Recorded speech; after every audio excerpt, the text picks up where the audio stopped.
You're getting it done. Classes, work, deadlines, you're keeping up. People think you have it all together. And part of you does, but there's a version of your life that nobody sees. It's the version that happens at 2 a.m. when your brain starts writing a list of everything you might have messed up today.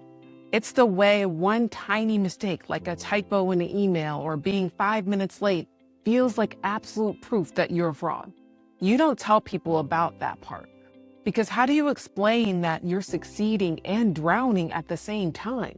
Most people think that it's just what caring feels like. They think the pressure is the engine that keeps them moving, but the truth is, the pressure isn't the engine. It's the tax you've been paying for way too long. There's a name for what it feels like to be genuinely anxious while still looking like you're winning. It's called high-functioning anxiety. Here are 8 signs you've been ignoring that are actually ones you feel are completely normal. If you've been feeling like you're one mistake away from falling apart, sign 6 is going to feel like someone really turned the lights on. Hi, and welcome to Block Out the Noise. This is a space to quiet the noise of anxiety, self-doubt, and overthinking. I'm Jessica Davis, licensed therapist, mindset coach, and the creator of the Courage Method, a framework to stop letting fear define your identity and decisions. If you want extra support while listening, please go download the Anxiety Survival Toolkit in the description. It includes coping skills, audio tools, a full breakdown of the Courage Method, and a guided meditation, all completely free. Also, quick reminder, this podcast is here to support and guide you, but it is not a replacement for talking to someone in real life. If you're struggling with your mental health, please reach out to a therapist. And if you're in crisis, contact emergency services or a local helpline. You don't have to go through it alone. All right, let's jump in. Before we get into the signs, I want to explain what's actually happening underneath. High-functioning anxiety isn't an official diagnosis in the DSM. That's the manual therapists use to help diagnose mental health conditions. High-functioning anxiety is a term we use for a very specific pattern. One where anxiety doesn't slow you down, it speeds you up. Think about the apps on your phone. Even when you're not using them, some are running in the background, refreshing your email, checking for updates, pulling in new data. You can't see it happening, but your battery drains faster. That's what high-functioning anxiety does to your brain. On the outside, you look fine. You look like you have it all together. But internally, your brain is running constantly in the background, scanning for threats, replanning, reviewing what you said in that meeting, that text, that conversation, burning through your reserves. And even though you know it, you don't know what to do. Here are the 8 signs you've been writing off as just how you are. Sign 1. The double life. Lizzo, one of the most confident electric performers alive, shared something I think will resonate with you. She said, "My heart is racing and my brain is firing off and I'm just making all these jokes. And then I'm like actually spiraling. The louder and funnier I am, you should probably ask me if I'm okay." That's the thing about high-functioning anxiety. It doesn't look like people expect it to look. It looks like the person keeping the room laughing. Sometimes humor is the disguise. In my office, I've had clients sit across from me, run through everything they've accomplished that week, and then completely fall apart because they've been holding it together for everyone else. And my office was a space they had somewhere to put it down. The outside story and the inside story don't match. Holding it together in social situations has just become automatic. And when they're alone, it gets louder, not easier. If you've been carrying 2 versions of yourself for so long that you can't remember the last time you felt like just one person, you probably thought everyone feels like this to some degree. But I'm challenging you to keep listening to find out more. Sign 2, the reliable kid tax. You're the one people call, the one who figures it out, the one who handles it. In online communities where people talk openly about their mental health, this pattern comes up over and over. The person who has shown up for everyone else, who has never once asked anything in return because they don't know who they are if they stop. The anxiety doesn't come from not wanting to help. It comes from the terror of what happens if you don't help. If you let someone down, if you stop being useful, if you're suddenly just you without all the things you did for everyone else, then who are you? Being reliable was supposed to be a strength. Most people with this sign thought that they were just being a good person. They had no idea that every yes was carrying a cost that they were never going to stop paying. Sign 3, nothing is ever enough. I had a client tell me once that they got bad grades. I asked her, what was the bad grade? And it was a B. And I sat with that for a moment because What they were telling me really wasn't about the grade. It was that their achievement had become their entire identity. Outside of grades, their results, their performance, they didn't know how to define who they were. And when your worth lives inside your results, anything less than perfect isn't just disappointing. It feels like proof that you're not enough. You hear yourself say, "Oh, I didn't really do that well," when you did.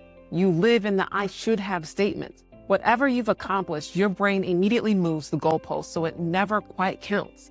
Here's what's important to understand. This isn't low self-esteem. This is the brain that learned to use self-criticism as a survival tool.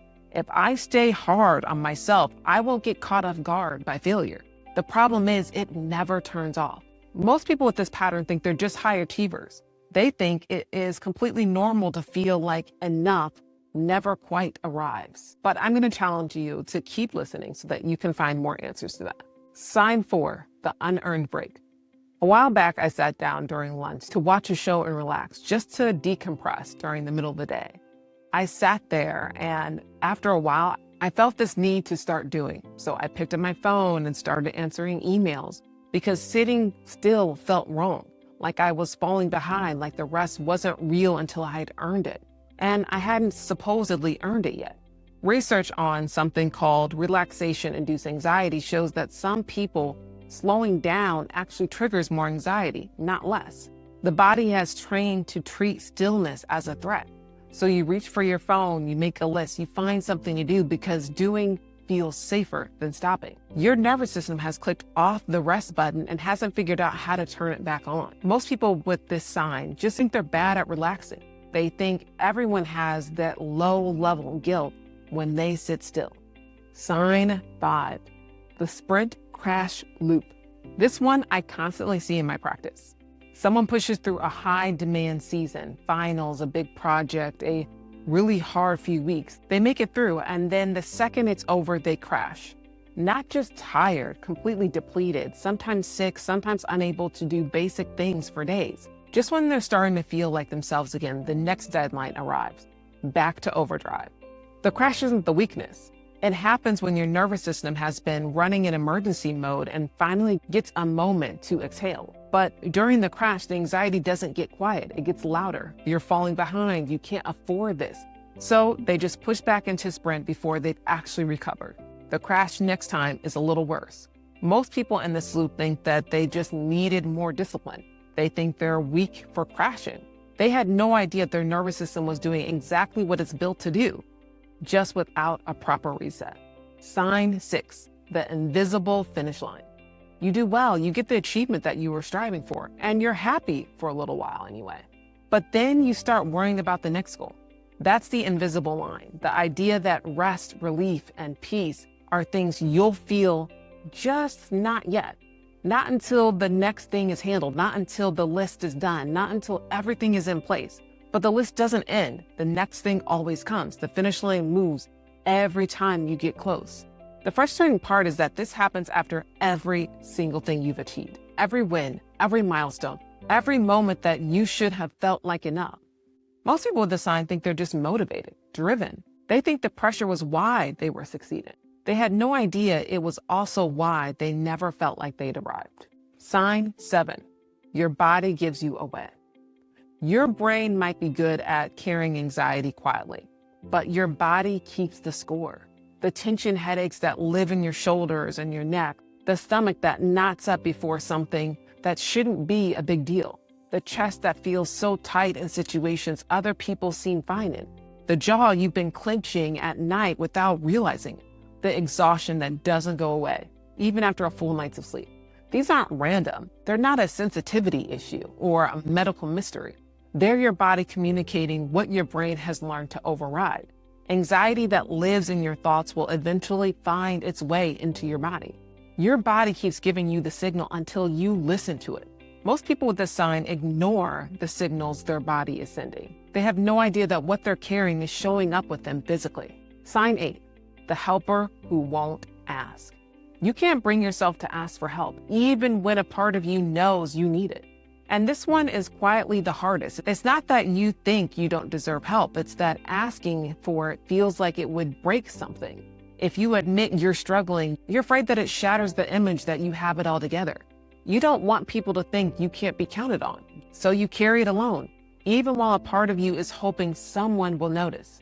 My mom used to say to me, Jessica, don't dig yourself so far into a hole that we can't help you get out of it. I think about that with every client who's been carrying it alone for too long, because by the time the people around you realize how much you're struggling, you're not unreachable, but it takes so much more to get you back. What could have been a conversation in week 2 becomes a crisis months later. Shawn Mendes said it too. When he opened up about his own anxiety, I found I was closing myself off from everybody, thinking that would help me battle it. Then realizing the only way I was going to battle it was completely opening up and letting people in. If you've ever found it easier to support 10 people than ask one person for help, you probably thought that was just who you were, the strong one, the capable, the fixer. But here's what I want you to consider. If a friend came to you and described everything you just recognized in yourself, the double life, the guilt about resting, the crash after every sprint, the body that won't stop, the finish line that keeps moving, what would you tell them? You wouldn't say push harder. You wouldn't say the pressure is good for you. You'd probably say, that sounds exhausting. You deserve support. Let's figure this out together.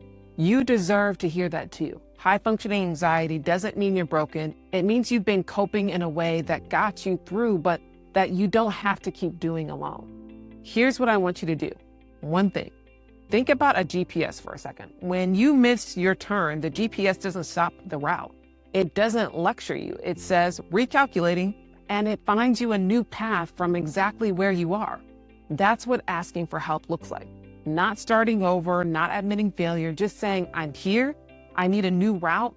Can someone help me navigate? If what you heard today felt like looking in a mirror, the one step I'm asking you to take is to just reach out to someone who can help you make sense of it. A therapist who specializes in anxiety, your doctor, a parent, a trusted adult in your life, someone you care about. That one conversation can change the whole direction. And I'll be honest, untreated anxiety and depression are more connected than most people know. If you don't treat your anxiety, oftentimes it shows up more like depression. So don't push it off. It gets better with support or harder without it. Now matters, not when things get worse. If you haven't already, please like the video and subscribe. I truly appreciate every single one of you taking the time to do it. I know it means only a little bit on your end, but it means everything to me. Also, please watch the next video. It is another one on fighting anxiety and not feeling alone. Thank you so much for listening. Until next time, keep moving forward, trust yourself, and never forget you have what it takes to block out the noise.